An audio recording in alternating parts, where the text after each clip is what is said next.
सो हे learners, welcome back. आज की video में हम देखेंगे कैसे हम किसी ट्रेंड के एंड को आइडेंटिफाई कर सकते हैं या ट्रेंड रिवर्सल को आइडेंटिफाई कर सकते हैं with the help of price action, candlestick and indicators. तो इसके बेनिफिट्स क्या है? सिंपली, अगर आप किसी ट्रेंड को राइड कर रहे हो, मतलब अगर आप किसी ट्रेड में ऑलरेडी एंटर्ड हो और सर्टेन कंडीशन को देखकर अगर आपको ये पता लग जाए कि ये ट्रेंड एंड होने वाला है, तो आप उस ट्रेड से एग्जिट हो सकते हो। सेकंड, अगर ट्रेंडिंग मार्केट के दौरान आप ट्रेंड के एंड को आइडेंटिफाई कर लेते हो तो आप रॉन्ग प्लेस पर एंटर होने से बच सकते हो। और थर्ड, इसके हेल्प से आप एक बेहतर रिवर्सल ट्रेड प्लान कर सकते हो। आइए देखते हैं कैसे हम प्राइस एक्शन के हेल्प से किसी ट्रेंड के एंड को एंटिसिपेट कर सकते हैं।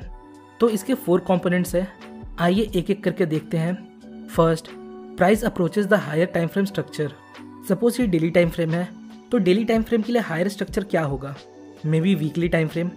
सो लेट सपोज ये हमारा वीकली टाइम फ्रेम का रेजिस्टेंस है और प्राइस इस लेवल को अप्रोच करता है।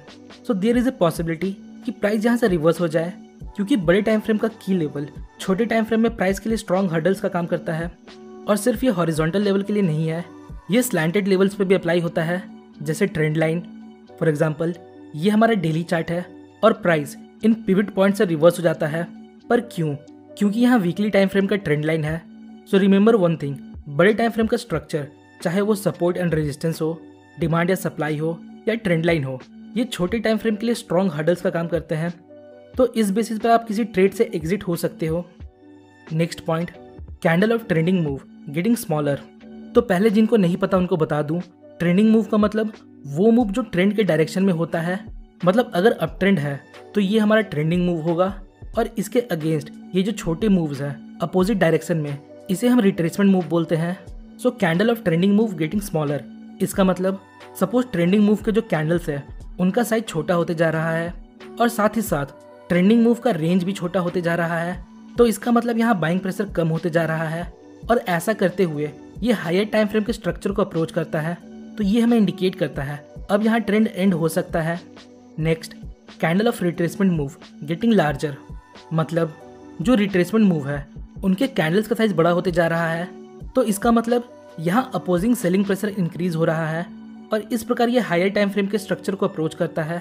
सो अगेन ये एक अच्छा सिग्नल हो सकता है कि ये ट्रेंड यहाँ एंड हो सकता है, यहाँ से एक रिवर्सल आ सकता है। Next, break of trending structure. तो अब तक हमने जो देखा उस बेस पर हम अलर्ट हो गए कि अब ट्रेंड यहाँ एंड हो सकता है, या फिर हम ट्रेंड में ऑलरेडी एंटर्ड थे और हम उस बेसिस पर एग्जिट हो गए। पर क्या अभी तक ट्रेंड चेंज हुआ? तो आंसर है नहीं, अभी भी ये higher high and higher low के फॉर्मेशन में है, मतलब स्टिल ये अप ट्रेंड में है। तो जब तक हमें यहाँ एक लोअर हाई और लोअर लो नहीं मिलता, हम इसे अप ट्रेंड ही बोलेंगे। और जब प्राइस यहाँ लोअर हाई और लोअर लो बनाता है तो हम यहाँ एंटर हो सकते हैं। देखिए, ज़रूरी नहीं ये चारों फैक्टर एक साथ हो तभी काम करेगा। हाँ, अगर इनमें से कुछ फैक्टर एक साथ मिलते हैं तो हम अपने एक्यूरेसी को बढ़ा सकते हैं। आइए कुछ एग्जांपल्स देखते हैं। यहाँ देखिए, ये हमारा डेली चार्ट है और ये वीकली टाइम फ्रेम का रेजिस्टेंस है। नेक्स्ट, प्राइस इस लेवल को अप्रोच करता है। सो अगर हम यहाँ ऑलरेडी ट्रेड में एंटर्ड है तो हम यहाँ एग्जिट कर सकते हैं। नेक्स्ट, यहाँ हमें ब्रेक ऑफ स्ट्रक्चर मिलता है, तो यहाँ हम इमीडिएटली ट्रेड ले सकते हैं या रिटेस्ट का वेट कर सकते हैं। नाउ अगर आप चार्ट को ध्यान से देखो तो यहाँ एक हिडन शोल्डर पैटर्न है, और हमने अभी अभी जस्ट हिडन शोल्डर पैटर्न को ट्रेड किया। एक और एग्जांपल देखते हैं। तो ये हमारा डेली चार्ट है और ये वीकली रेजिस्टेंस। नेक्स्ट, प्राइस इस लेवल को अप्रोच करता है। यहाँ देखिए, जो ट्रेंडिंग मूव के कैंडल है उनका साइज छोटा होते जा रहा है, और रिट्रेसमेंट मूव के कैंडल का साइज बड़ा होते जा रहा है। मतलब ट्रेंडिंग मूव वीक होते जा रहा है और रिट्रेसमेंट मूव स्ट्रॉन्ग। नेक्स्ट, यहाँ हमें ब्रेक ऑफ स्ट्रक्चर देखने को मिलता है, तो यहाँ हम शॉर्ट कर सकते हैं या रिटेस्ट का वेट कर सकते हैं। सेम डाउन ट्रेंड के लिए भी अप्लाई होता है। अब नेक्स्ट प्राइस एक्शन टेक्निक देखते हैं, जो है एग्जॉशन मूव इनटू की लेवल। देखिए, जब भी सपोर्ट या रेजिस्टेंस के पास, चाहे ये करंट टाइम फ्रेम का की लेवल हो या बड़े टाइम फ्रेम का, अगर हमें की लेवल के पास बहुत फास्ट एंड फ्यूरियस मूव देखने को मिलता है तो इस प्रकार के मूव एग्जॉशन मूव में कन्वर्ट हो सकते हैं। फॉर एग्जाम्पल, ये हमारा सपोर्ट है। नेक्स्ट, प्राइस इस लेवल को अप्रोच करता है। अब यहाँ देखिए, हमें सपोर्ट के पास एक हैवी सेलिंग देखने को मिलता है। बहुत कम समय में प्राइस तेजी से नीचे गिरता है, तो हो सकता है ये एक एग्जॉशन मूव हो। सो अगर आप ट्रेड में एंटर्ड हो तो अभी आपको एग्जिट हो जाना चाहिए, या ऐसे फास्ट मूव को देखकर आपको शॉर्ट पोजीशन लेने से बचना चाहिए।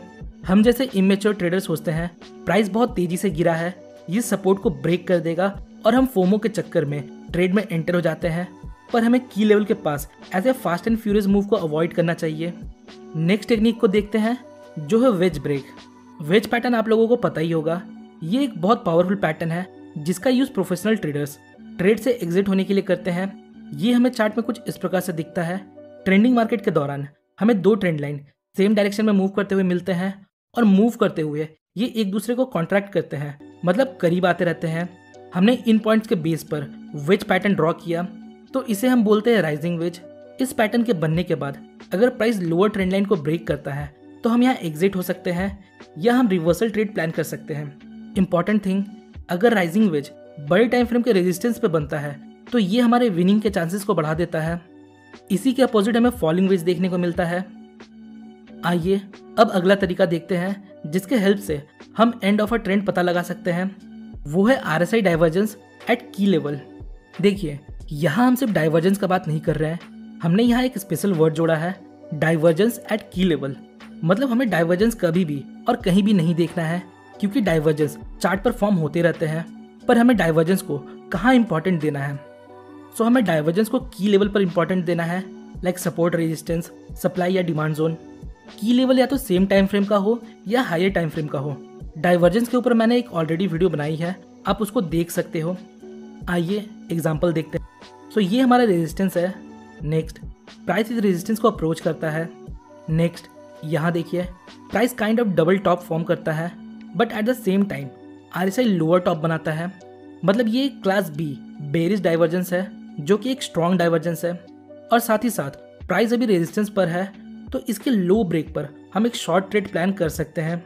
तो ये थे कुछ तरीके जिसके हेल्प से आप एक ट्रेंड के एंड को आइडेंटिफाई कर सकते हो या रिवर्सल ट्रेड प्लान कर सकते हो। सो होपफुली गाइस आपको इस वीडियो से थोड़ी इन्फॉर्मेशन मिली होगी। अगर आपको वीडियो इन्फॉर्मेटिव लगी तो वीडियो को लाइक और चैनल को सब्सक्राइब जरूर करें। मिलते हैं नेक्स्ट वीडियो में, तब तक के लिए best of luck for stock journey.